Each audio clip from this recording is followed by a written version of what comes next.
আর একটু শিখবো। আমরা কোথায় গিয়ে শিখবো? আমাদের কোনো শিক্ষা প্রতিষ্ঠান নেই।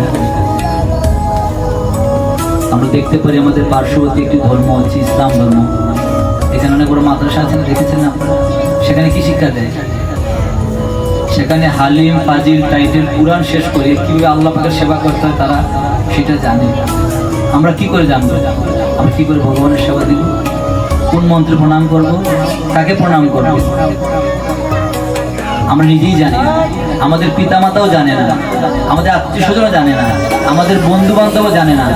আমরা কোথায় গেলে শিক্ষা পাবো? যদি আজকে প্রভুপাদ না হতেন তাহলে আমাদের কি শিক্ষাটা কে দিত? চিন্তা করুন, প্রভুপাদ যদি আমাদের না আসতেন, এই ইসকন সোসাইটি তৈরি না করতেন, তাহলে আমরা এখন কোথায় থাকতাম জানেন? হিন্দুর কোনো অস্তিত্ব থাকতো না। সেজন্য আমরা বারবার কোটি প্রণাম জানাইছিল প্রভুপাদের চরণে। উনি আমাদের এত সুন্দর একটা সোসাইটি তৈরি করেছেন।